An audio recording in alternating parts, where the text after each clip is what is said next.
the importance of positive cash flow can enable more flexible payment plans for all leaseholders, enables maintenance work to be undertaken promptly, ensures the building can be assured and well lit. Landlords' repair covenants are normally subject to the lessee first paying their service charge, and withholding service charges is likely to make matters worse, not better. Most leases will require an advance payment of service charge. If I take on a new development, day one, it has a bank account with nothing in it. I cannot go ordering work if I haven't got some money to pay for it. So leaseholders provide the money and then I spend it. It's therefore completely wrong to say I'm not paying my service charges because you haven't fixed this. Well, if you don't pay your service charges, I can't fix this. It's as simple as that. I haven't got the money to do so. So the advance payment of service charges is imperative. And things like challenges at the LVT can all be retrospective. So if you think you're being asked to pay too much, still pay and then challenge it. If you find yourself at an LVT challenging reasonableness of service charges and actually you haven't paid a bean for 2 years, you're going to lose. It's as simple as that. They will say, well, how did you expect Mr. Jordan to carry out this work if you haven't paid anything towards it? So it's really important.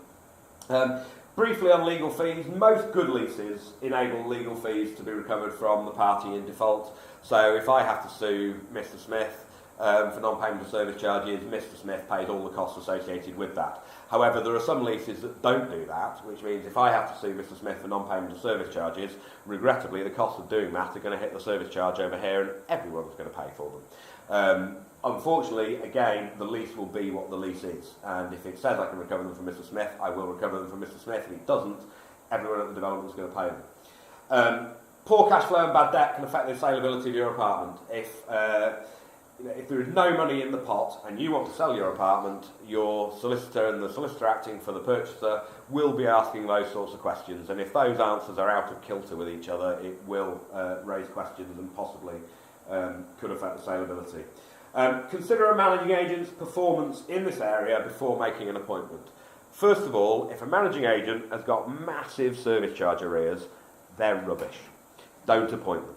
It means they're doing a bad job, and people are not wanting to pay their service charges to them because they're unhappy with the way their development's being managed. And even if their development is being well managed and they're not managing their credit control processes, then they're still not doing what you're paying them to do.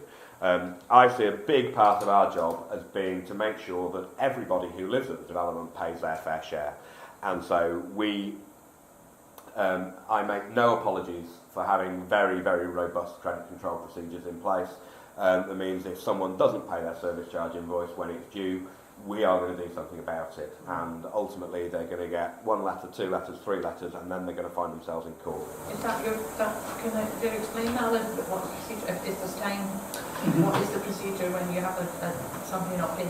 Immediately do they get a letter? Yeah, I mean our procedure is that we will, the first line on our credit control procedure is do a good job, because if we do a good job, people have got no excuse not to pay. And then you get into the people that can't afford to pay or have got, a single issue that they don't want to. We will issue our service charge demands 28 days before they fall due for payment. On the day they fall due for payment, 7 days after the day they fall due for payment, if they are outstanding, they get a gentle letter that says, we ask you to pay some money, it looks like you've forgotten to do so, please treat this as a reminder and now pay us. If 14 days after that first letter, the money is outstanding, they get a slightly stronger letter that says, we've reminded you once, now please pay up, otherwise we're going to do something about this. And then 14 days after the second letter, they get a third letter which is headed up notice of further action and tells them if that money is still outstanding after 7 days, we're going to do something about it. What we then do about it is we do a search at the land registry and find out whether or not there's a mortgage lender on the property. If there is a mortgage lender, we write to the mortgage lender and we say there's a breach of lease going on here and we are contemplating forfeiture proceedings, and if you want to protect your security and step in and pay these arrears, now's the time to do so. A number of mortgage lenders will pay at that point, and a number of them will come back to us and say, actually, you can't do anything about forfeiture until this debt has been proved in a court. So when it's been proved in a court, come back to us. In which case we will go through the small claims court and get a CCJ against the individual. And once we've got a CCJ, we will then either find that the leaseholder pays in order to satisfy the CCJ, in order to protect their credit history, or we go back to the mortgage lender and say, you told us to get a CCJ, here it is, now will you pay up? And we find that the mortgage lender will pay at that point. Not every property has a mortgage, and it can be more complicated where they don't.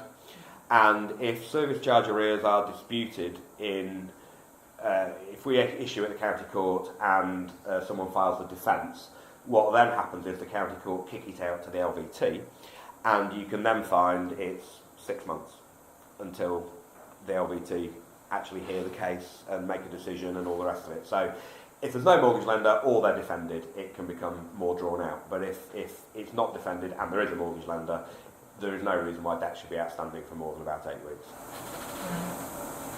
Somebody, we were talking something about making somebody bankrupt in order to, if it's considerable amount. I mean, I don't know what level that would be at. There are all sorts of ways of enforcing county court judgments, and I mean, I would suggest bankruptcy is possibly, well, it's never a route we've taken anyone down. The threat of forfeiture is a much stronger route. Forfeiture basically means that your lease says if you don't pay the money you are supposed to pay, that the landlord can repossess your property. Your property goes back to the landlord. And if you get your property repossessed by a mortgage lender, what happens is the mortgage lender sells the property, pays off your mortgage, and if there's money left over, you get it. Forfeiture, you've lost a lot. So for £1,000 service charge arrears, you could conceivably lose your flat worth £250,000. And so, actually, when people understand what forfeiture really is, no one ever lets it get that far. And then you've also got the ultimate, in the vast majority of cases, flats just can't be sold with service charge arrears attached to them. So even if people have racked up debts and debts and debts and debts and debts, they've got no mortgage lender, you've gone through all other sorts, eventually that flat will get sold, and at that point the arrears will get cleared. So ultimately service charges are recoverable. There's very little people can do to get away with not paying them, providing obviously that they're losable. How long have we got, Gary? We're over already? Now, so let's, in the next 2 minutes, we can try and wind it up. Okay. Ben's not going to disappear, so we can ask questions informally. Sinking funds. Sinking funds and cyclical funds are essentially the same thing. Cyclical funds are for things that crop up periodically, like redecoration. Sinking funds is your rainy day money that is for your roof blowing off and finding out you're not insured. Always follow the lease with sinking funds. Some leases will say that they have to be there, some leases will say they can be there, and some leases will say nothing about them at all, which means they can't be there. So if the lease allows it, then it's a good idea to have one. It's your rainy day money. It's much easier to budget for an extra £5 a month than it is to suddenly find you've got a bill on your doormat for £500 when something needs doing. So it's certainly sensible to make sure that sinking funds are in place. We've heard quite a lot about building insurance, so I'll completely skip over that one and arrive at my final slide.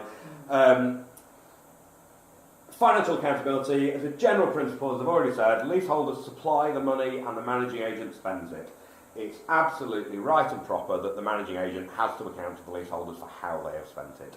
A couple of bits of legislation. Section 20 of the Landlord and Tenants Act, you may have heard about Section 20 consultation. That requires leaseholders to be consulted before the managing agent spends any money that's going to cost any one leaseholder more than £250. The 18-month rule is Section 20B of the Landlord and Tenants Act. That requires that leaseholders are notified within 18 months of any expenditure being incurred that they are going to be required to contribute to, which essentially means that service charge accounts have to be out within 6 months of the year end, because that's 18 months from the beginning of the financial year. Section 21 of the Landlord and Tenants Act is a landlord's obligation to provide a summary of relevant costs. That is normally dealt with by the issuing of year-end service charge accounts, so that complies with Section 21. Section 22 is leaseholders' rights to inspect accounts, receipts and supporting documents. Once you receive your accounts, you have the right to say to your managing agent, I want to see the invoices that make up those accounts. And the agent has to make reasonable facilities available for you to do that. They don't have to send you a copy of them all, but they have to allow you a room in their office to come and look at them. If you want to then take photocopies, they are entitled to charge you a reasonable charge for doing so. Failing to comply with Section 21 or Section 22 is an offence. The prosecuting authority is the local housing authority, and this is a level 4 fine for failure to comply. What you will probably find is if you contact your local housing authority and say, my landlord has failed to comply with Section 21 and Section 22 of the Landlord and Tenant Act 1985, they go, so? And they will have no appetite whatsoever for doing anything about it, and regrettably there is no civil recourse in relation to breaches of those. And then finish off with my subsection 1 of Section 19 of the Landlord and Tenant Act. You can't get away from the fact that service charges are only payable to the extent that they are reasonable. And if they are unreasonable, you have the right to do something about it.